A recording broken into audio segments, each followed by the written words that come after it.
Capítulo 16. Cultura. A devastadora espada da morte, impiedosa, ceifa núcleos de organizações humanas e sangra os mais belos jardins familiares desde remotos períodos. Do berço rústico e nebuloso das civilizações históricas às claridades do divã confortável e luxuoso do presente. Desde a tribo mais primitiva que se sentia dona das montanhas distantes, às tabas de hoje, junto às nascentes, aos córregos e aos rios próximos. Uma imposição permanente de assombro aos homens em falta voluntária ao cumprimento das obrigações de princípios éticos que dela não conseguirão escapar com a serenidade da paz almejada.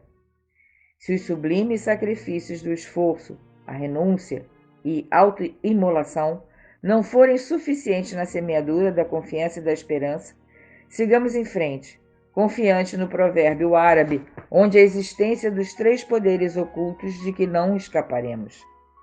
Onde quer que estejamos, nos alcançarão inexoravelmente. E nos acompanharão sempre, e falarão por nós onde estivermos. O insondável olhar de Deus, o apelante clamor da consciência e o infalível golpe da morte. O médico Henry chegara aos acampamentos 2 meses antes da apresentação da enfermeira e se encontra com sérias dificuldades de adaptação às condições espartanas do soldado no front, acrescido da falta de recursos para tratamento dos doentes. À noite, fatigado, lembra-se da entrega da correspondência feita durante o dia pelo estafeta. Abriu-a e suspirou aliviado. Finalmente, a auxiliar solicitada chegara. Aguardou esperançoso. Entretanto, no momento em que Caiô apresentou-se ao doutor, um homem jovem, ainda de 27 anos, emudecera completamente. Inicialmente acreditou que o embaraço se dera pela faina a que se encontrava entregue. Uma autodesculpa momentânea, na recepção ao vento brando, morno, caricioso da paixão que crescia tempestuosa em seu interior e não conseguia sufocar. Mas as necessidades cresciam, exigindo criatividade e desprendimento, e o mesmo se dá com a voluntariedade e a disposição do capitão médico na solução de problemas. Disposto a atenuar a dor e o sofrimento dos pacientes, em abençoado sacerdócio de cura que se entrega de corpo e alma, autoimpondo rígida disciplina sem relaxamento. Entrega total, incondicional, sem imposição do amor que opera milagre e tudo transforma. Entretanto, o capitão quase não consegue mais disfarçar seu ardor e faz de tudo para acompanhar a enfermeira de volta à aldeia em exaustiva jornada de aproximadamente 5 horas. Ela e os índios acham que ele não aguentaria a viagem, entre pântanos, rios largos, mais de 40 minutos de travessia. Fortes correntezas, sujeitos a pequenos e apertados botes, caiaques, os animais de montaria puxados pelo cabestro, o que certamente aumentaria bastante o risco dos viajantes. Não há quem consiga, entretanto, conter o entusiasmo do jovem capitão, que pondera pretender conhecer os ensinos rudimentares da ciência de cura dos nativos, com ervas e fluidos, principalmente analgésicos e cicatrizantes de enorme necessidade, consumo e aplicação entre os enfermos. Insiste com aquele jeitinho tal que só os secretamente apaixonados sabem pedir. Imagina e quer crer que ninguém nota ou percebe a sua forte inclinação amorosa. Incontroláveis, suspiros e olhares estão sempre acompanhados de flagrante arroubo sentimental. Vence a maioria sensata contrária às suas pretensões com fortes argumentos de emergência. Partem, acompanhados de reforços. Ao invés de 3, segue uma guarnição de 6 militares, um sargento experiente, um cabo veterano, 4 soldados destacados e, claro, o cão bruto, que não se desgruda e adora uma aventura. Urubatã e Guaraci à frente. Urubatã parece uma águia, pouca conversa, olhar faiscante muito arisco. Forte, alto para os padrões dos guaranis, pele queimada, corpo musculoso e uma poderosa mão. Com seu porte atlético, o índio é detentor de uma força de impressionar. Apenas com um arremesso de lança atravessou o corpo de 2 javalis adultos. Está sempre com a lança em punho. Não deixa de portar o arco e a flecha. Apresenta-se somente pintado. Nunca ninguém o viu sem pintura, nem mesmo na tribo. A bem da verdade, uma mistura de xamã com cacique. Inteligente, sábio e guerreiro. Grande e valoroso. Impõe-se a autoridade e um respeito tais que intimidam. Limita-se a conversar e a ouvir somente o cacique e o pajé da tribo, pelos quais nutre profundo respeito e veneração. Considera-os grandes pais. Guaraci tem a estatura comum dos guaranis. Baixinho, uma espécie de porta-voz da tribo. Entende bem o português, muito vivo, ágil e conversador. De uma pontaria na flecha que só ele. Grande campeão de arco e flecha. Notabilizado por um conjunto de qualidades e principalmente pela facilidade de comunicação. Paciente e habilidoso na arte de ensinar. Grande adestrador. A viagem de ida é tranquila e prazerosa. Leva mais tempo do que o previsto, mas estão a passeio. Aspiram o perfume do campo profundamente. Brincam nos pântanos alagadiços com mamíferos e aves. Tocam os cavalos em marcha lenta e relaxante. Bruto vai à frente, vigilante, corre e salta entre poças e animais que fogem espavoridos. Para de vez em quando e se exibe. Um peixe na boca que traz próximo à enfermeira, como a oferecer-lhe um troféu que acaba de conquistar. A enfermeira faz-lhe afago de agradecimento e ele sai alegre saltitando, repetindo-se. O comboio trafega admirando o Parazi, a chapada entre o Amazonas e o Uruguai. Os contornos da montanha Mibaracaraú, comparando-os a animais conhecidos, perguntando-se entre si se os descobrem. O médico cavalga extasiado. Contempla os cabelos de Sheila Caioa, esvoaçantes ao sopro do pente solto do vento generoso. Lufadas intermitentes lhes acariciam o rosto na imensa planície verdejante, bordada pela natureza festiva em explosão de cores. Ouvem as vozes de íntimos poemas compostos pelos ventos, só para eles, naquele momento de coração limpo e puro. Lá se vão, rindo e brincando e rindo sem mesmo saberem de quê. Os 2 veteranos, o sargento e o cabo, homens próximos da maturidade, ficam intrigados com o bom humor do capitão. Ambos permanecem e pertencem ao pelotão de reconhecimento e sempre socorrem militares alvejados em missão. E jamais viram o doutor esboçar um crispar de face que pudesse denunciar ou supor como expressão de sorriso. Nem mesmo fora do hospital. Entretanto, naquele momento, o homem parece relaxado no cumprimento da missão em busca de anestésicos e outros medicamentos naturais. Livre e feliz, como um garoto no campo. A missão está fazendo bem, pensam os 2 bons homens militares em serviço. A caravana militar chega à aldeia na segunda parte da manhã. Encontram o cronista e o fotógrafo que os esperam. Após as apresentações, de acordo com procedimentos militares e indígenas, dá-se conta ao cacique e ao pajé da finalidade principal e objetiva da visita, além dos acréscimos de cortesia e da boa e civilizada educação. Em conversação sobre as curiosidades indígenas na aldeia, o capitão se mantém com a mente superexcitada. Dispara uma saraivada de perguntas.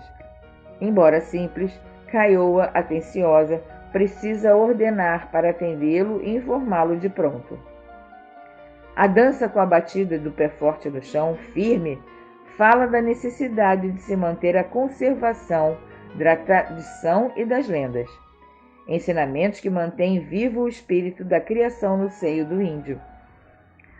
Todos herdamos ou viemos de alguma forma da vida tribal.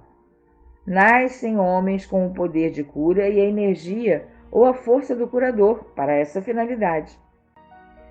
A furação das orelhas representa que a geração na formação do índio foi concluída e, ao tê-las assim, o índio assume o compromisso de passar o conhecimento adquirido aos mais jovens. A partir de então, devem aprender e se comportar como adultos.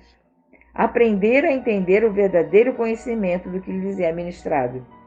Nessa ocasião, são levados a observar com cuidado o que se ouve, pois quem ensina pode estar enganado, embora, não raro, acalentando os melhores propósitos. Cuidado! Entendem ainda que é preciso redobrada prudência ao receber presentes que podem enfeitiçar o povo.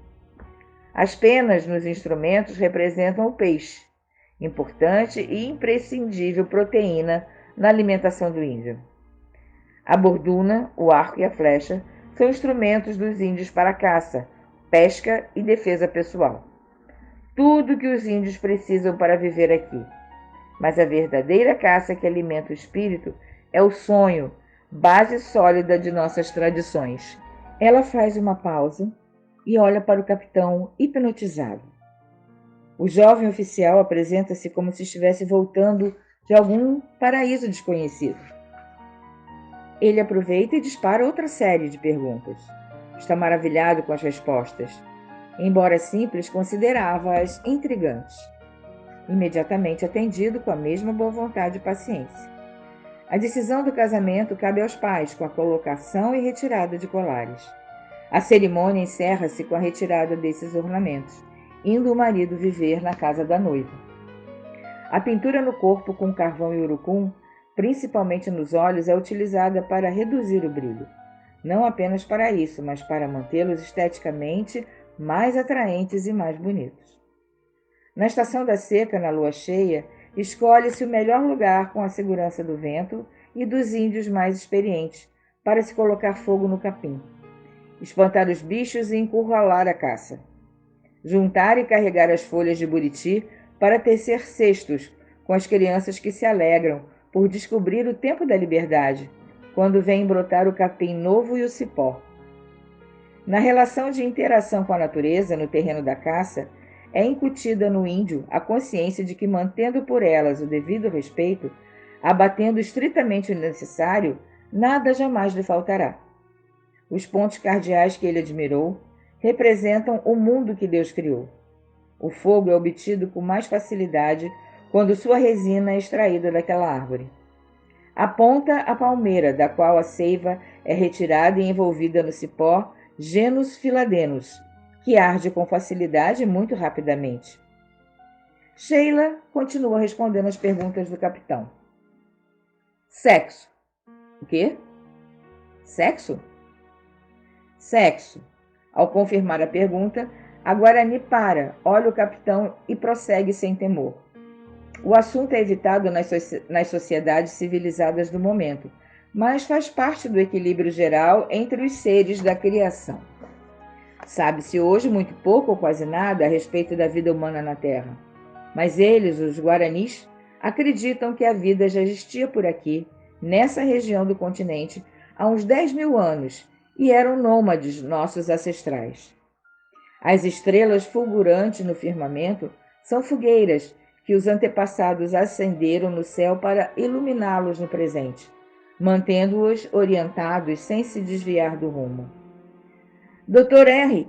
fica encantado com a prestimosidade de Sheila Kiowa, que conserva a simplicidade de sempre.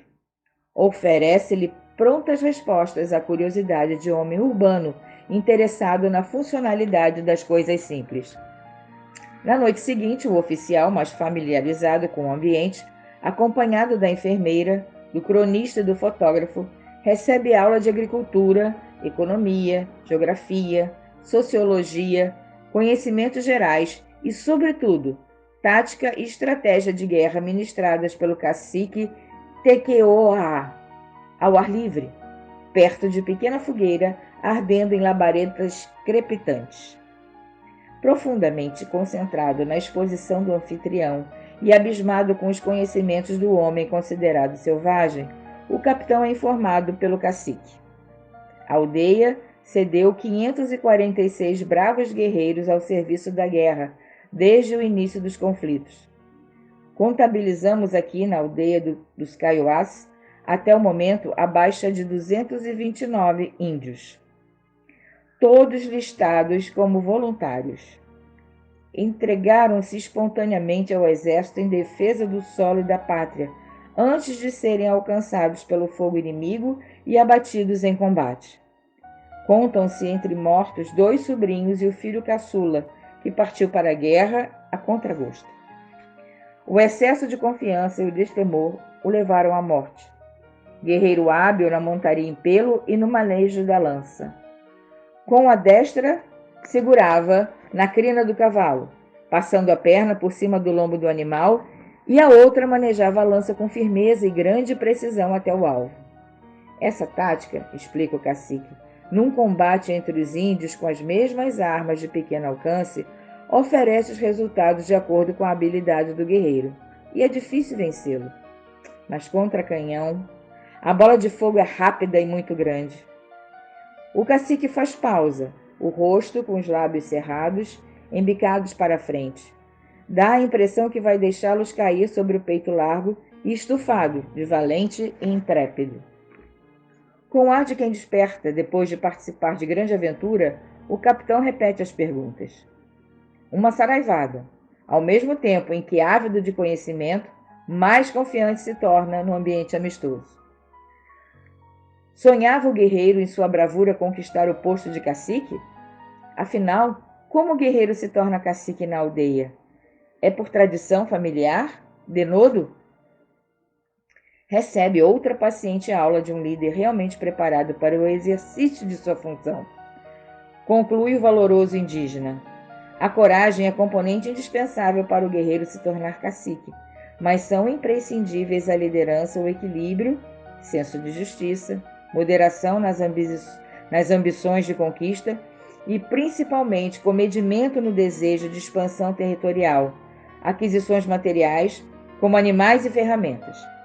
O pretendente ao cargo deve demonstrar zelo e controle na guarda das sementes e mudas para o plantio nas estações seguintes. Intenso e notório amor ao povo. Pode qualquer guerreiro da tribo ser cacique ou postular a posição no tempo próprio. Portanto, fazer-se chefe guerreiro. Entretanto, surge espontaneamente na aldeia pelas qualidades inatas.